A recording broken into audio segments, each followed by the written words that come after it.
look at the periodic table created by Mendeleev. So Mendeleev was a Russian scientist who largely gets credit for creating the modern periodic table.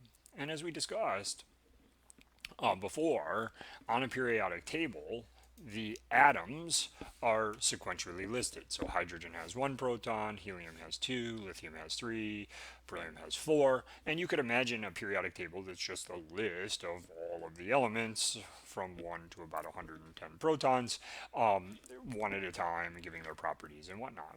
But instead what we have is this quite ingenious periodic table.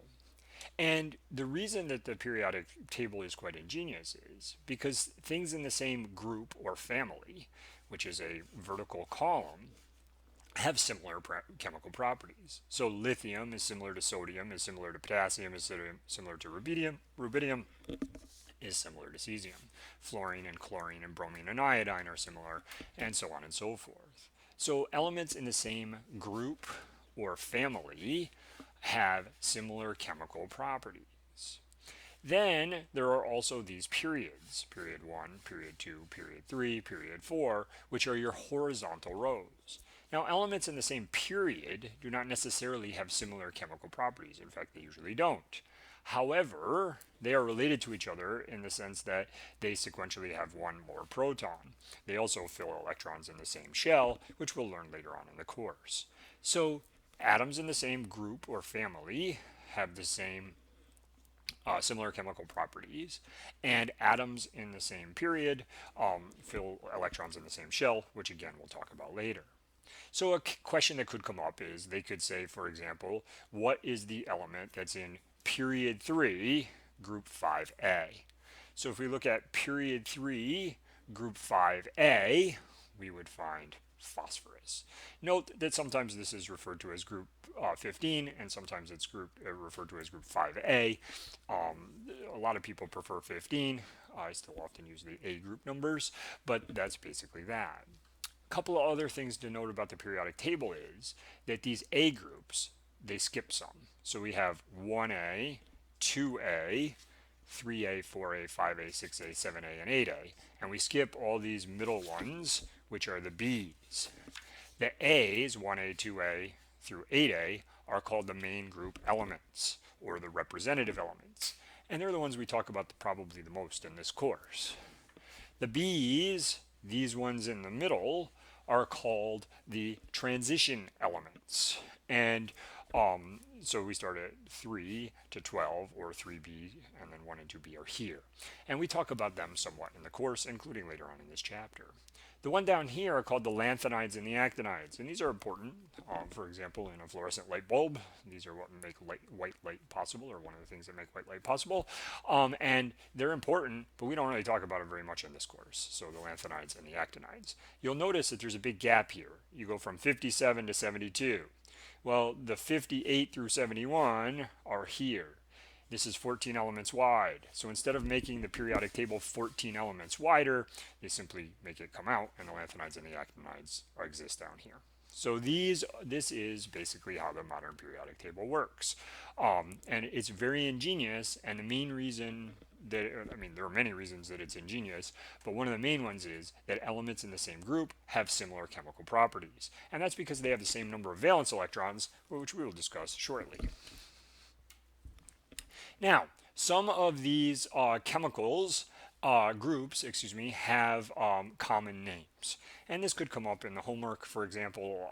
It's not like someone's going to ask you to memorize this for a test or something like that, at least in this course, but it could come up. So I do want you to be aware of them. First of all, in the middle, as we talked about, which is 3 through 12, or 3b and then 1 and 2b over here, you're going to have the transition metals. You have the lanthanides and the actinides at the bottom. The common name for group 1 is the alkali metals. Group 2 is the alkaline earth metals. Group 17, or 7a, is the halogens, and group 18, or 8a, is the noble gases. The noble gases are very important because there's two words here, right? Noble and gases. Gases is relatively obvious. For the noble gases, the 8a elements, they're all gases at room temperature. So that's why they're called the noble gases. And for the word noble, the reason that they're considered noble is because they're relatively unreactive. So these gases are stable. So that makes them simultaneously the least interesting and most interesting elements that we're going to study this semester. The reason that they're least interesting is because they don't react with anything. And chemistry is about reactions. So if they don't react, they're not very interesting to chemists. However, what makes them interesting is everything else is reacting to be more like them, because there's a particular stability in having 8 valence electrons, or 8 outermost electrons, which we'll learn in a few minutes, which all other elements are trying to achieve. Okay, and I should note that sometimes it's 2 valence electrons that things want if they happen to be small atoms. So that's basically how that works, and some common names are here. Some other things to note about the periodic table. The blue ones, which are on the left-hand side and represent approximately 75% of the atoms on the periodic table, are metals. And these are good conductors of heat and electricity. They're malleable, which means they can be pounded into sheets, and they're ductile, which means they can be drawn into wires. So these are things like copper, and copper, as you know, is used to make wires. Things that are in red, which include hydrogen, which is not a metal, even though it's on the left-hand side of the periodic table. And the nonmetals over here, which are on the right-hand side of the periodic table, the red ones are your nonmetals. So red is nonmetals. These are poor conductors of heat and electricity. They're solids, liquids, and gases. If you notice, like a copper wire that you would use to, plug in your whatever, your toaster, in the wall behind there is often copper wire. Those copper wires are coated in plastic. So the wire itself conducts electricity. But the plastic is made largely of carbon and hydrogen. And the carbon and hydrogen is nonmetals, which do not conduct electricity. So therefore you have a conductor, copper the metal, surrounded in an insulator, plastic, which is largely made of carbon and hydrogen. Interesting thing about the nonmetals is they exist in all 3 phases of matter. For the metals, they're almost all solids at room temperature, with, of course, the exception of mercury, which you may have seen in a thermometer or something else, which is kind of like a liquid metal. Not kind of like, it is a liquid metal. And the nonmetals can exist in all 3 phases of matter. Nitrogen, oxygen, fluorine, chlorine, these are all gases. The noble gases are all gases. Selenium, carbon, these things are solids at room temperature. Iodine is a solid at room temperature. And then there's bromine, and bromine is the only other liquid element. So mercury is the liquid metal, and bromine is the nonmetal. Then you'll notice that there's this bolded line, and you can see this bolded line even on the periodic table that we give with the exam. I should have mentioned that here we give this periodic table on the exam. On this bolded line, you'll see that there are several elements that touch it on 2 sides. So it touches the line here and touches the line here for arsenic. With aluminum being the exception, you've probably seen aluminum foil or aluminum can or aluminum wire, and these things are, aluminum is considered a metal.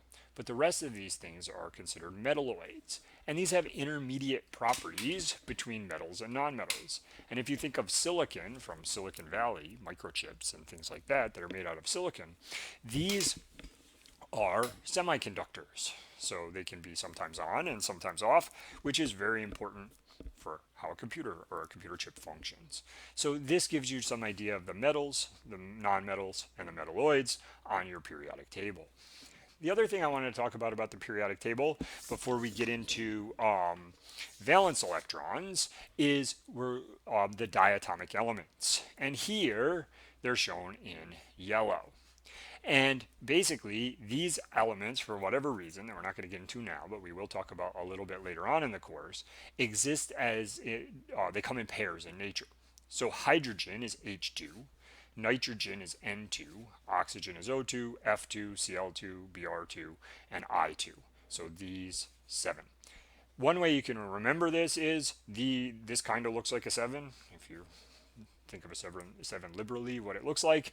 This kind of looks like a 7, and there are 7 of them. So nitrogen, oxygen, fluorine, chlorine, bromine, and iodine are 6, and then the 7th is hydrogen. These are your diatomic elements that, for whatever reason, come in nature in pairs. And as I said before, we'll talk about that reason much later on in the course.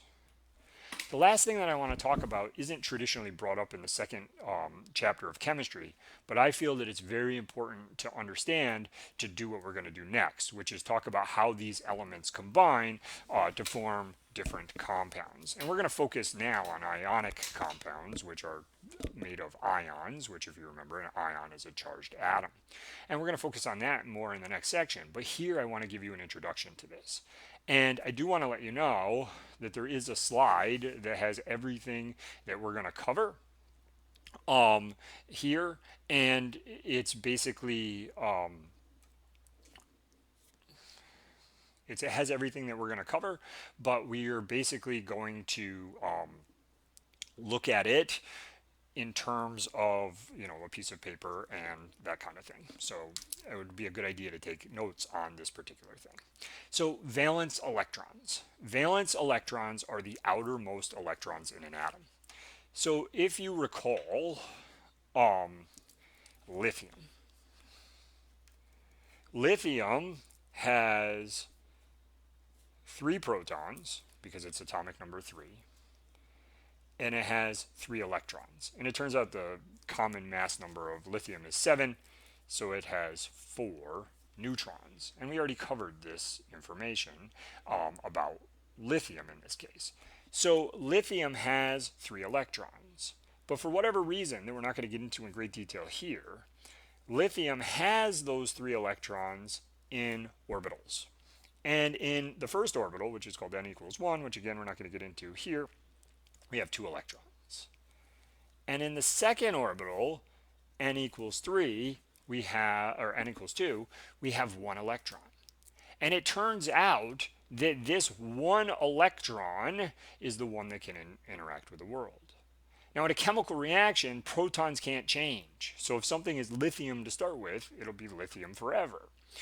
So the number of protons can't change. It turns out that the core electrons, although it's not impossible theoretically to change them, they don't change either. What changes is these outermost electrons, or these valence electrons.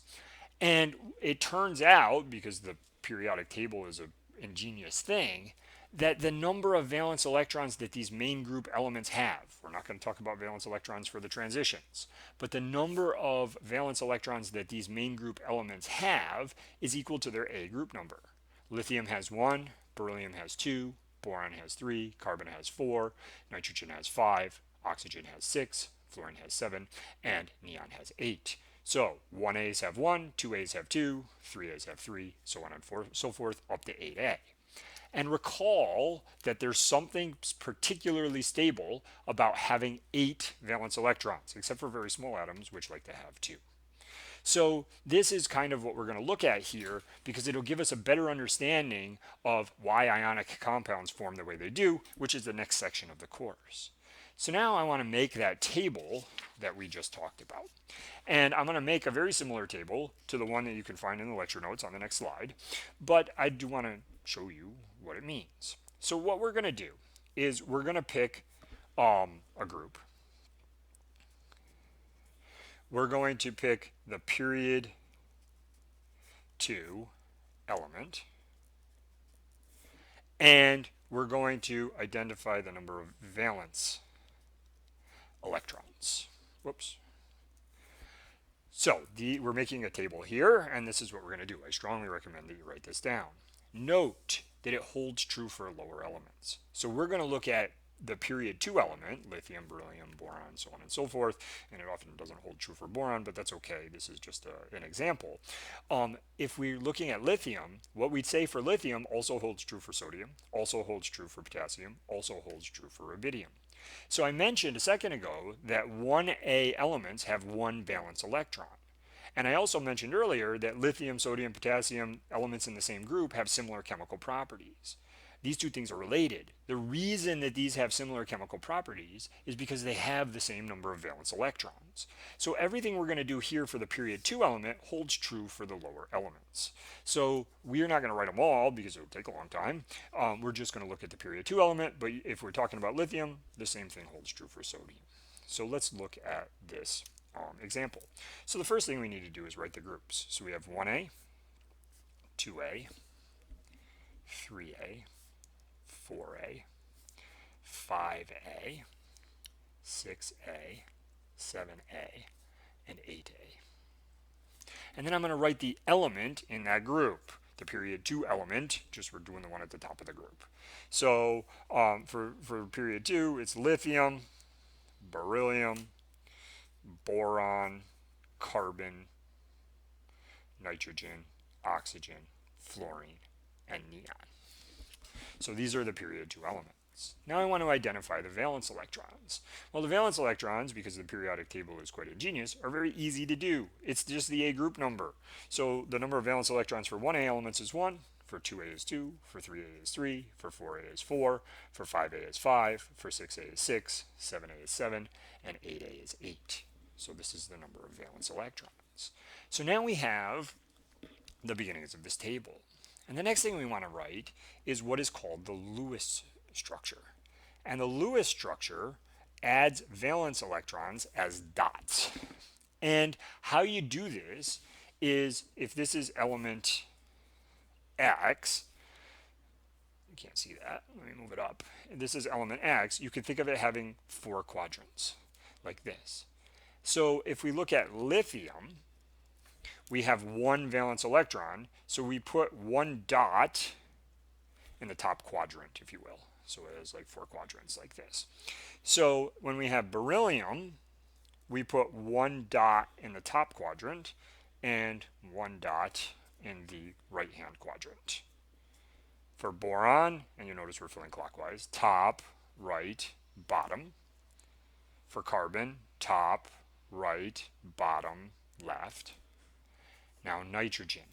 Nitrogen is the first one with 5. So we go top, right, bottom, left, and then we're back at the top. So that gives us the 5. Notice that these dots are simply the valence electrons. These are the electrons that interact with the world. The core electrons are kind of like the nucleus. They don't really interact with the world. That's not entirely true, but for the sake of argument, or for the sake of this discussion, it works. So if we look at oxygen, we have 1, 2, 3, 4, 5, 6. Fluorine, 1, 2, 3, 4, 5, 6, 7. And then neon is 1, 2, 3. Whoops, sorry, I shouldn't have put that one there. 1, 2, 3, 4, 5, 6, 7, 8. Of course, it doesn't actually matter if you put them in one at a time, or if you know it's all going to be 2, you can put them in 2, 2, 2, 2. Note that there's something particularly stable about this. So this is basically what we're looking at in terms of the Lewis structure. Now the next thing we want to identify is what is called the ion charge. And for some of these small elements, these rules don't exactly always apply. However, as just a general thing, we're going to look at these and say that these rules apply to the elements that go down. In chemistry, there's constantly exceptions, and if we spend a lot of time on tediously discussing all of the exceptions, it'll make things confusing. So in order to make things a little bit less confusing and more of a rule-based system, sometimes we tell you things that don't always exactly work perfectly in nature because there are exceptions. That being said, these things are not like completely irrelevant or not important or stuff like this. So let's look at lithium for a second. So lithium, as we discussed a minute ago, has 2 electrons here and 1 electron here. And lithium has 2 choices to be like a noble gas. It could lose this 1 electron, and now lithium has the 2 electrons in the middle, and it has a plus charge. Lithium could also, having the 2 electrons in the middle and the 2 electrons here, gain, or excuse me, 1 electron here, gain 1, 2, 3, 4, 5, 6 electrons for a total of 7 gained electrons. And it would have a charge of plus 7. And in case that's not clear, let me rewrite this. We could have lithium with no valence electrons and a positive charge. So now I'm going back to the Lewis structure system. Or lithium with 1, 2, 3, 4, 5, 6, 7, 8 electrons, which is 7 additional electrons, because remember it originally had 1, and having a minus 7 charge. So these are the 2 choices of lithium to be like a noble gas. In the case of lithium, if it loses an electron, it's like helium, a noble gas. If it gains 7 electrons, it's like neon, a noble gas. Well, which one of these things is more favorable? Well, you still only have 3 protons. 3 protons pulling on what is essentially 10 electrons, which is 10 electrons, is not very stable. 3 protons pulling on 2 electrons, it's good. So lithium likes to form a positive charge. For beryllium, you have a similar argument. For beryllium, you have the 2 electrons. If it loses these 2 electrons, it's like helium. If it gains 6 electrons, it's like neon. If it loses 2, it's plus 2. If it gains 6, it's minus 6, because remember, electrons are negatively charged. So beryllium would rather lose 2 electrons and form a plus 2 charge. Boron, and this doesn't always hold true for boron itself, but for elements in 3A, especially the metals, the choices are it could lose 3 electrons, or it could gain 5. But boron would rather lose 3 electrons, giving it a plus 3 charge, so that it's like helium. Carbon, although it's not impossible, tends to form covalent compounds, and the study of carbon chemistry is called organic chemistry, which you may need in the future. So we're not going to look at the ion charge of carbon. Now let's look at nitrogen. Nitrogen's choices are to lose these 5 electrons. If it loses 5 electrons, it has a plus 5 charge. Or nitrogen, it originally has 5 electrons, can gain 1, 2, 3 electrons and be like neon. Since nitrogen can gain 3 and have a minus 3 charge, that is more favorable than losing 5 electrons and having a plus 5 charge. So therefore, it likes to form a minus 3 charge. Oxygen is the same thing. It can gain 2 electrons or it can lose 6. If it loses 6, it's plus 6. If it gains 2, it's minus 2. It chooses minus 2. Fluorine is similar. It could lose 7 and be plus 7, or it could gain 1 and be minus 1. And then finally, neon doesn't like to form compounds because it's already a noble gas-like. It is a noble gas. Now, if you notice what's going on here, something interesting has happened that I haven't directly pointed out. If we look at the periodic table, over here we have the metals. And over here we have elements that form positively charged ions, which are called cations. So the metals form cations, and cations are plus ions. Remember that ions are atoms with charges. So these metals form these positively charged cations. And the nonmetals form anions, and your anions are your minus ions. So kind of running out of space here because I'm trying to do this all on one piece of paper, but your metals form your anions, your negatively charged ions, and your nonmetals, your metals form your cations, your positively charged ions, and your nonmetals form your anions, or your negatively charged ions.